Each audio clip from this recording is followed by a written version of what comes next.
welcome back to Karen After 50. It's nice to see you again. Today we are looking at putting our foundation on. So just a couple of things before we get started. When you're putting foundation on, make sure that your skin's really clean. I would suggest using a facial scrub. The other thing is make sure you're really well moisturized. So as we get older, our skin gets drier. So even though you might have that oily T-zone still, the rest of your face tends to get a little bit drier. So you want a really good moisturizer underneath your makeup. What I do is I use a facial scrub in the shower, and as soon as I get out of the shower, I put my foundation on. As soon as I get out of the shower, I put my moisturizer on, and that way it soaks in to the warm skin. What you want to do though is cool your skin down, ready to put your foundation on. And that's because you don't want the foundation sinking in, you don't want it melting, you want it actually sitting on your skin. With, getting a bit older is you tend to get those hot flushes, and having a shower and that warming yourself up can tend to bring one on. What I do, particularly in summer, is I have a little fan on the bench. So it's fanning my face while I'm trying to put makeup on because, I tend to get a bit sweaty. I also have some face wipes that I keep in the fridge. Before I put my primer on, I use those cold face wipes and just cool my skin down. And then with the fan on, keeps my skin nice and cool, ready to put those products on.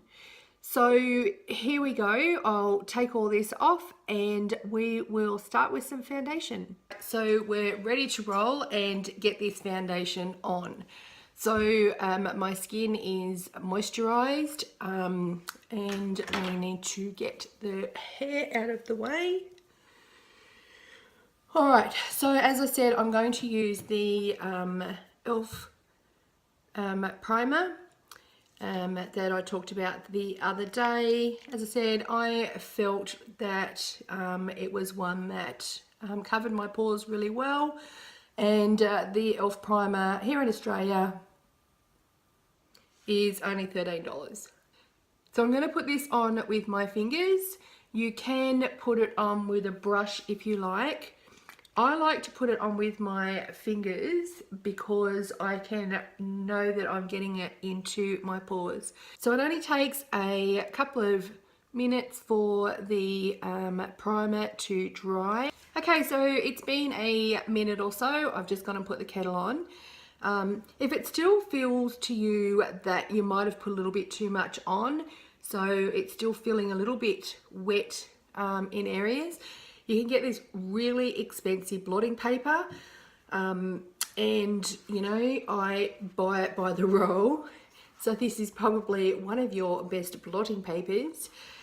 So you just pull off a little sheet and just use it to blot any areas that you think you might have put a little bit too much on. Don't rub it, just blot it over.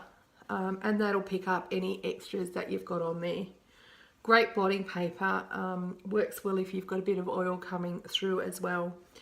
Okay, so even though when I said the other day that the Maybelline was my choice for an all-day long-wear makeup, I'm actually going to use the e.l.f. for this demonstration on foundation, only because the e.l.f. is a better colour match for me.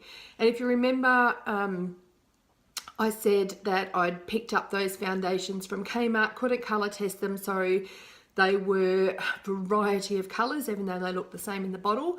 And as it turns out, the e.l.f., it goes on lovely, it just didn't have that long stay, but it's probably my best colour match. So that's the one that I'm going to use for you today. Okay, so the decision now is, do you put your foundation on with your fingers? Do you put them on with a brush? Do you put them on with a beauty blender or a disposable sponge? Totally up to you. It's whatever you're comfortable with. Some people will say that using your fingers is not hygienic. Others will say using a beauty blender is not hygienic because, they can have bacteria in them. So it's totally up to you. The only reason that I don't use my fingers is because I like the long wearing makeup. which is a little bit harder to get off. And so when I'm putting it on with my fingers, and like everything that I do, I make a mess. And then I end up with makeup all over my hands, and then I've got to try and wash it off before I can do anything else. I get it under my fingernails, it's just a mess. So that's the only reason that I don't use my fingers.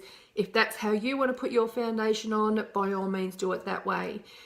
So the other choices, as I said, are using a beauty blender, which is this little ball here. Mine is very well used, but I do wash it out every second day. I just give it a good wash with normal soap, and that gets the makeup off. Now this one I've got here is probably about ready to retire because she's got a little hole. So I'm ready to get another one. Now I've had this, I think, for a good 6 months, maybe more, and I use it every day. So it's had good value for me. These are about $13 in Australia. I'm not sure what they're like overseas. The other thing that you can use, as I said before, is the brush. So this is a foundation brush.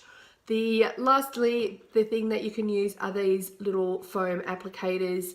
And I saw these in Kmart. It was a bag of about 12 and it was about $3. So if you're not using makeup all the time and you don't want to be bothered using one of these and cleaning it out, just use one of these little wedge foam pieces, and these will work just as well. And you can use these damp as well.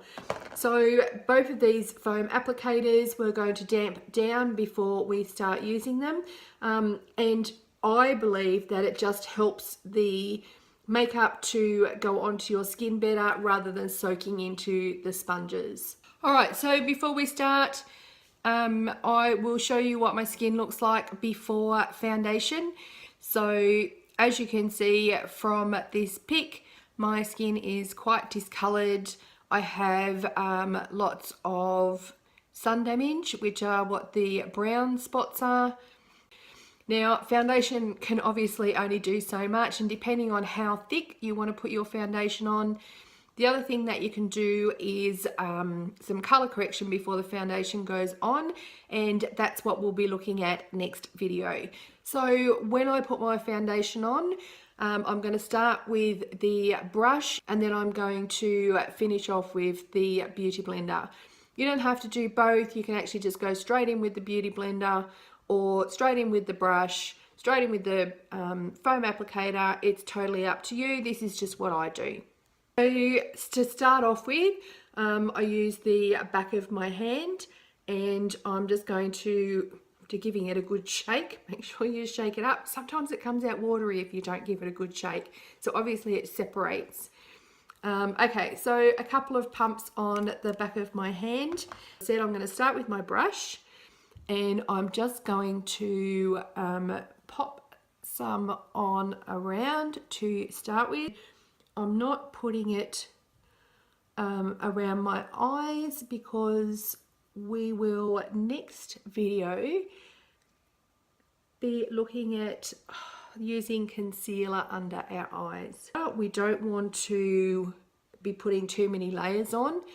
Just going to check out in my mirror here. We don't want to be putting too many layers on because that will give you that cakey look. And that's what we're trying to avoid. You want your skin to still look nice and fresh.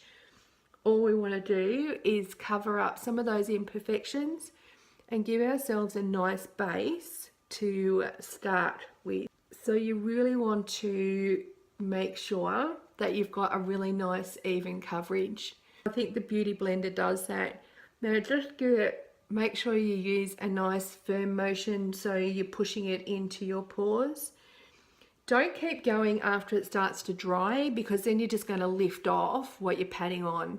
If you've got any areas that you think there's still some discoloration showing, go ahead and just put a little bit more on, just in those problem areas. Now, I don't take it down my neck. Again, that's a personal choice.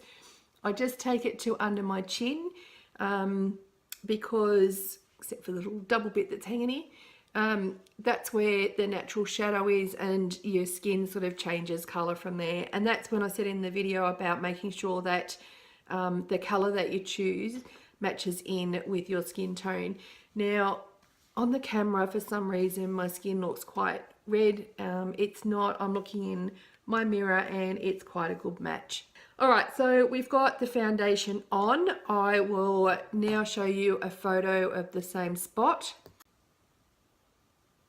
So you can see from these two photos, so the before photo and then the after photo. So the foundation has evened out my skin, and even though you can still see some of my sun damage through, if I was to keep going with the coverage until you couldn't see any of that, I would end up with that thick of foundation that it would crack when I smile. So as it is at the moment, as you can see, my skin is still quite supple. I can, you know, move it around and it doesn't look like, you know, it's going to crack off. So that's the sort of feel that you want. You don't want to feel like your face is being weighed down with makeup. So that was our foundation on. We'll do next time, we will color correct. We'll put some foundation back on, and then we'll put the concealer under our eyes. The last thing that we'll do is put some powder on to set our foundation, and we will bake our under eye area. This is about the only baking I know how to do, so that's what we'll do next time. So please remember to hit the subscribe button down below, or if it's either side, it just says subscribe, so tap on that. And make sure that you also click on the little bell, and then you'll get notified every time I upload a video. I have no guarantees this week of what day I'm going to upload a video. It will depend on my internet gods, but we'll see how we go. I'm aiming for Sunday, but could be Monday, Tuesday. Anyway, if you hit on that little notification bell, you'll get notification as soon as it comes up, and I'll see you then. Thanks for watching Karen After 50.